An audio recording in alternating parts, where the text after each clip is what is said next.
अनिवार्य है कि इस नियम के पालन के बगैर हमारे शरीर को बहुत नुकसान हो सकता है, तो उस चीज को धार्मिकता से जोड़ा जाता है। और जब भी किसी चीज को धार्मिकता से जोड़ते हैं तो उसका पालन अच्छे तरीके से होता है। इसके लिए मैंने एग्जाम्पल दिया है कि जैसे पेड़ है, पेड़ को कटने से बचाने के लिए कोई कितना ही नियम बना लेता, लेकिन पेड़ कटता ही। लेकिन हमारे पूर्वजों ने जब पेड़ों को धार्मिकता से जोड़ा, खासकर बरगद के पेड़ और पीपल के पेड़ को धार्मिकता से जोड़ा, तो आज पीपल और बरगद कटने से बच गए हैं। वैसे ही उपवास की भी जो महत्ता है उसको उन्होंने परखा था और इसको धार्मिकता के रूप में जोड़ दिया, जिससे हम इसका पालन कर सकें। तो आज मैं उपवास के बारे में बात करूंगा, और जैसे मैंने पहले ही कहा कि कोई भी चीज अगर विधि पूर्वक किया जाए तो वो फायदेमंद होता है, और अगर हम लोग बिना जानकारी के, उनके विधि के बारे में जानकारी ही नहीं है और करें तो नुकसानदायक भी हो सकता है। तो उपवास के बारे में भी ये सही साबित होता है कि गलत तरीके से अगर हम लोग उपवास करें तो हमारे शरीर के लिए नुकसान हो सकता है। तो आज मैं उपवास के बारे में मैं बताना चाहूंगा कि उपवास क्या होता है, हमारे शरीर में क्या फायदे करते हैं, उपवास के दौरान हमारे शरीर के अंदर की क्रिया क्या होती है, किन्हें उपवास रखना चाहिए, किन्हें उपवास नहीं रखना चाहिए, या उपवास का सही विधि क्या है। तो इसके बारे में छोटा छोटा मैं टॉपिक मैंने आज मैं बताऊंगा कि उपवास का क्या क्या फायदा होता है। तो सबसे पहले तो ये जो उपवास है वो हमारे शरीर के लिए बहुत ही आवश्यक है, हमेशा ही फायदेमंद होता है।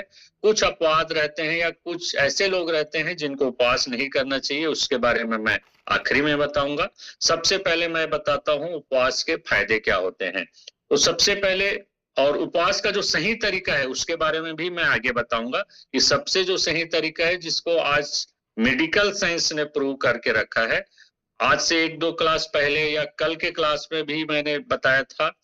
आज से पिछले हफ्ते के जो डिटॉक्सिफिकेशन वाले क्लास है उसमें भी मैंने उपवास की विधि का जिक्र किया है।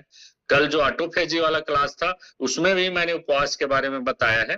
आज मैं उसको वैज्ञानिकता के आधार पर डिटेल से बताने की कोशिश करूंगा ताकि आप लोग उसका पालन कर सको। तो सबसे पहले उपवास के फायदे क्या होते हैं, या उपवास के दौरान हमारे शरीर में क्या होता है ये जानिए। तो जब भी हम लोग उपवास करते हैं, जब भी उपवास करते हैं तो हमारे शरीर में जो प्रतिक्रिया होती है उसके बारे में मैं पहले बता देता हूं।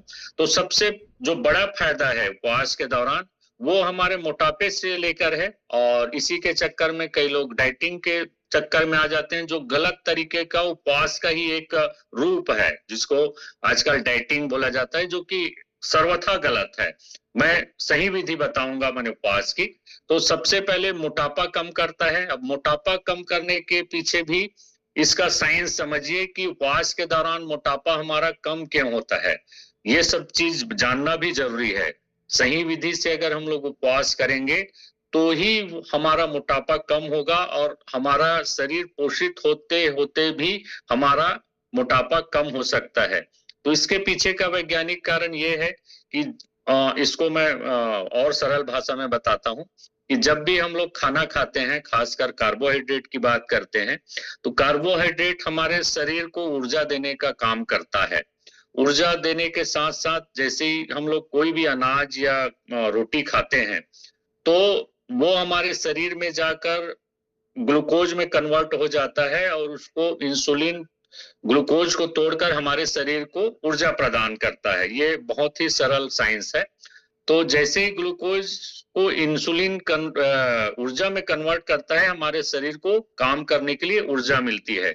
लेकिन हमारे अनियमित दिनचर्या से अगर हम लोग जरूरत से ज्यादा कैलोरी या जरूरत से ज्यादा खाना खाते हैं तो जितनी जरूरत मेरे शरीर को ऊर्जा के लिए है उसको तो इंसुलिन तोड़ के ऊर्जा प्रदान कर देता है, लेकिन जो अधिक मात्रा में जो कैलोरी रहता है उसको ग्लूकागोन नाम के एक तत्व में कन्वर्ट कर देता है लिवर, और ग्लूकागोन को माने स्टोरेज करके रख देता है ताकि बाद में ऊर्जा का काम आ सके।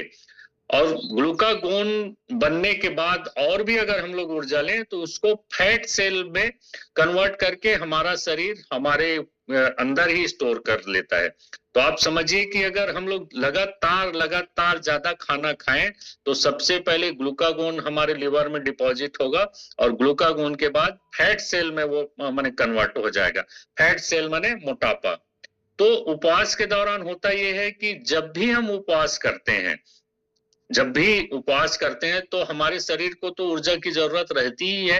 तो शरीर को जब ऊर्जा की जरूरत रहती है और हम उपवास में हैं, हम कैलोरी नहीं ले रहे हैं, तो वो जो ग्लूकागोन नाम का जो तत्व हमारे लिवर ने डिपॉजिट करके रखा है वो ऊर्जा में कन्वर्ट होगा, माने ग्लूकागोन की खपत होगी। और ग्लूकागोन पूरा खत्म होने के बाद हमारा जो फैट सेल है, जो हमारा मोटापा है, वो भी ऊर्जा के रूप में कन्वर्ट होके हमारे शरीर को ऊर्जा प्रदान करेगा। तो हमारा फैट सेल भी उससे माने कम होगा, यानी मोटापा कम होगा। तो ये सीधा सा सिद्धांत है कि उपवास अगर हम लोग रहें तो हमारा माने मोटापा का जो चांस है या मोटापा होने की जो संभावना है वो कम हो जाती है। इसमें एक बात और क्लियर है करना चाहूंगा कि मोटापा कम करने का मतलब हम लोग हमारे क्लब में भी बताते हैं कि फैट लॉस से है। और ये जो उपवास का जो कॉन्सेप्ट है वो भी फैट लॉस का कॉन्सेप्ट है।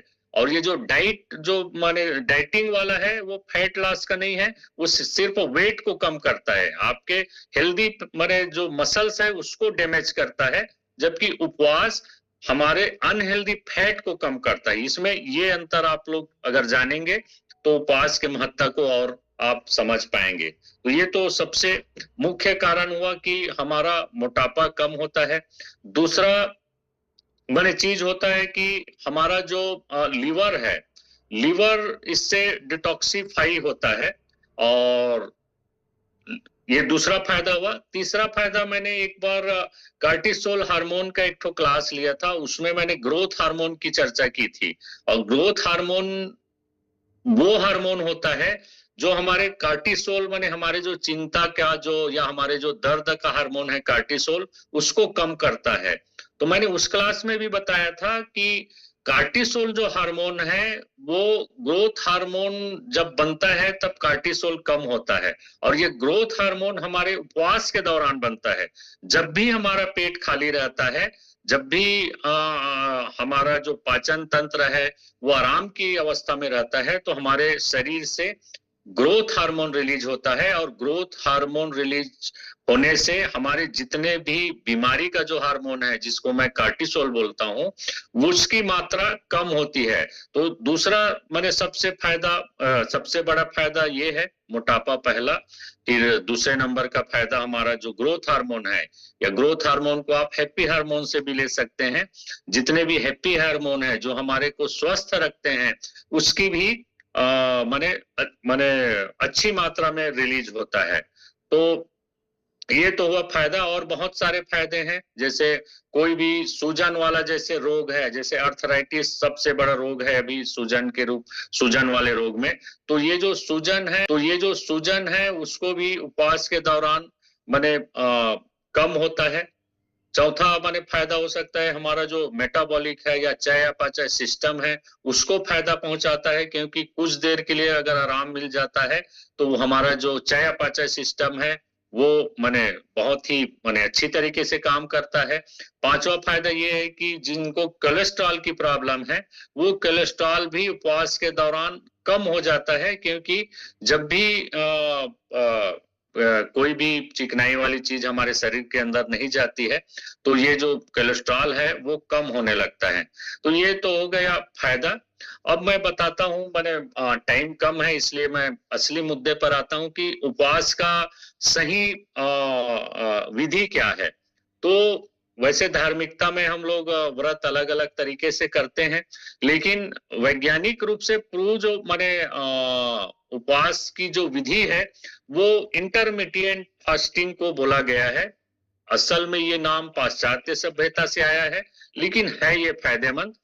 इसका मतलब होता है इसका जो फार्मूला है वो 16-8 का फार्मूला है। अब 16-8 का फार्मूला क्या है? 16 घंटा उपवास, 8 घंटा खाने का जो विंडो है वो, माने 8 घंटे में आप खाना खाइए और 16 घंटा उपवास करिए रोज। मैंने रोज की बात कर रहा हूं कि आपको डेली उपवास करना है 16 घंटे की, और 8 घंटे आपको खाना है। मैंने उपवास का ये कॉन्सेप्ट भूखे रहने से नहीं है, मैं भूखे रहने का हमेशा ही विरोध करता हूं। इसमें हम लोग इसको सिस्टमेटिक रूप से खाने का तरीका बोल सकते हैं। अब जैसे 16 घंटे की उपवास रोज की बात कर रहा हूं, तो कई लोग जो नए आए हुए हैं उनको थोड़ा मुश्किल लग रहा होगा, लेकिन है ये आसान और हम लोग सब करते हैं। मैं भी रोज 16 घंटे के उपवास करता हूं, और हमारे क्लब के शायद सारे लोग 16 घंटा का उपवास डेली करते हैं। तो ये 16 घंटे का उपवास कैसे हुआ? 16 घंटे का उपवास याद रखिए कि मैंने हमारे फिजिकल क्लब में बोला है कि आप डिनर जितनी जल्दी हो सके करिए। तो जैसे 16 घंटा उपवास करना है आपको, तो मान लो आपने 6 बजे शाम को डिनर कर लिया, तो अगली सुबह 6 बजे तक तो आप कुछ खाते नहीं है, माने 12 घंटे का उपवास आपका ऐसे ही हो गया। उसके बाद हम लोग जैसे हमारे क्लब में खाने से मना करते हैं, सीधे 8 बजे सेक कल माने बोलते हैं, तो 14 घंटे के बाद हमारे पेट में जाता है। तो 14 घंटे का उपवास ये हो गया। उसके बाद हम लोग सुबह 8 बजे से लेके शाम के 6 बजे